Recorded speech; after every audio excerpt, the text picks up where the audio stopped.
May mga panaginip na hindi lang basta panaginip, kundi parang may mensahe mula sa itaas. Isang napaka-espesyal na karanasan ang ibinahagi sa atin ng isa nating subscriber. Ganito ang sabi niya, nasa dilim ako, biglang lumiwanag, dumating ang Panginoong Hesukristo at hinawakan niya ang kamay ko. 2 beses ko itong napanaginipan. Napakagandang panaginip. Hindi ito isang simpleng panaginip. Maring ito ay isang banal na paalaala.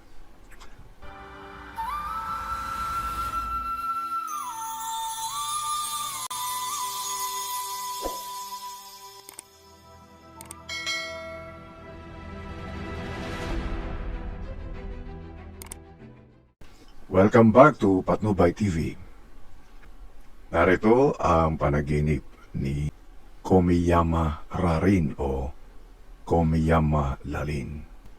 Anong ibig sabihin ng panaginip na Panginoong Hesus Kristo nasa dilip ako tapos lumiwanag? Dumating si Panginoong Hesukristo, kinuha ang aking kamay. 2 beses akong nanaginip. Ako 2 beses kay Panginoong Hesukristo. Anong ibig sabihin? Sa tayo na lang ang mag-adjust doon sa mga redundant o mga paulit-ulit na mga sinabi ni Komiyama Rarin.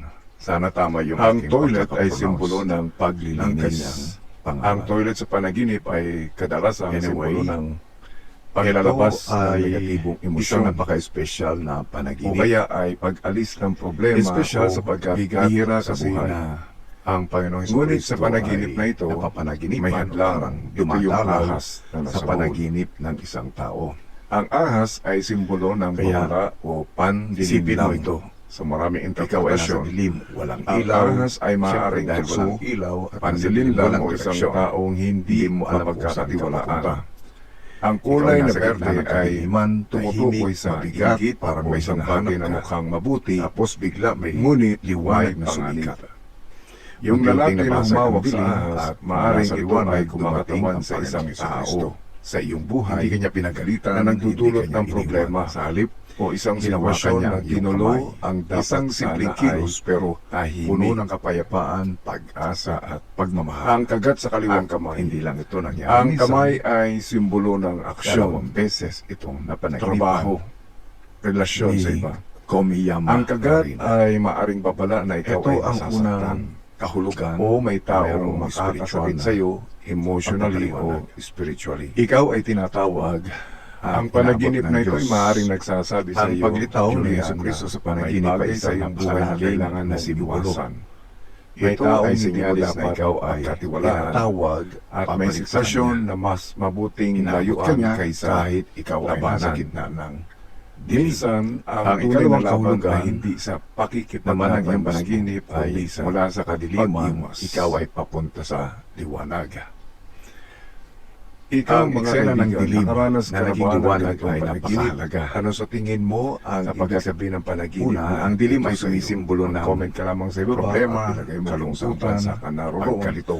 para malaman natin Ang liwanag kung hanggang naman saan ay lugar na ba sumisimbolo sa nakakaabot ang pag-asa, ating gabay, YouTube channel. bagong simula. Maraming salamat Ibig sabihin sa kung inyong ano man ang panonood sitwasyon mo at ngayon, hanggang sa muli. Kung ito man ay problema, kalungkutan, pagkalito, o isang madilim na sitwasyon, ikaw ay papunta sa isang pagbabago. Pagbabago na mayroong pag-asa, na mayroong paggabay mula sa itaas.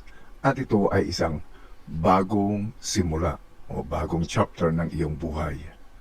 Ang ikatlong kahulugan, pinapahiwatig lamang ng Panginoon na ikaw ay hindi nag-iisa kahit na nasa kadiliman o kahit ikaw ay nasa sitwasyon na hindi mo alam ang iyong gagawin dahil madilim, parang ikaw ay nag-iisa. Ang paghawak niya sa iyong kamay ay simbolo ng isang gabay, proteksyon, at presensya na kahit saan ay kasama mo siya, kahit hindi mo siya nakikita. Ang ikaapat na kahulugan ay katiyakan at pagpapatibay. Pagpapatibay dahil 2 beses mo itong napanaginipan.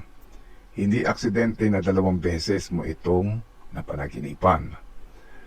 Sa panaginip kasi, ang pag-uulit ay nangangahulugan ng katiyakan, pagpapatibay o confirmation, at mensaheng hindi mo dapat baliwalain. Parang sinasabi sa iyo na ito ay sigurado.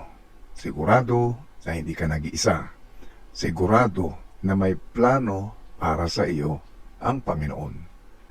Tanungin mo ang sarili mo, may pinagdadaanan ka ba ngayon na parang madilim o nasa dilim ka? Pakiramdam mo ba ay nawawala ka o wala kang direksyon? Hindi mo alam kung ikaw ay saan papunta. At kailan ka huling lumapit sa Diyos? Minsan hindi tayo ang unang lumalapit. Siya ang unang humahawak sa atin. Ang panaginip na ito ay hindi tungkol sa takot.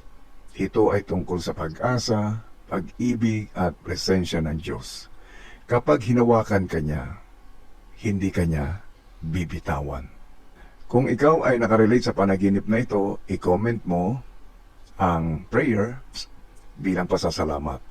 At kaibigan, kung may panaginip ka rin na gusto mong maunawaan o magkaroon ng interpretasyon, ay isulat mo lang sa comments. Baka ikaw na ang susunod nating maitampo.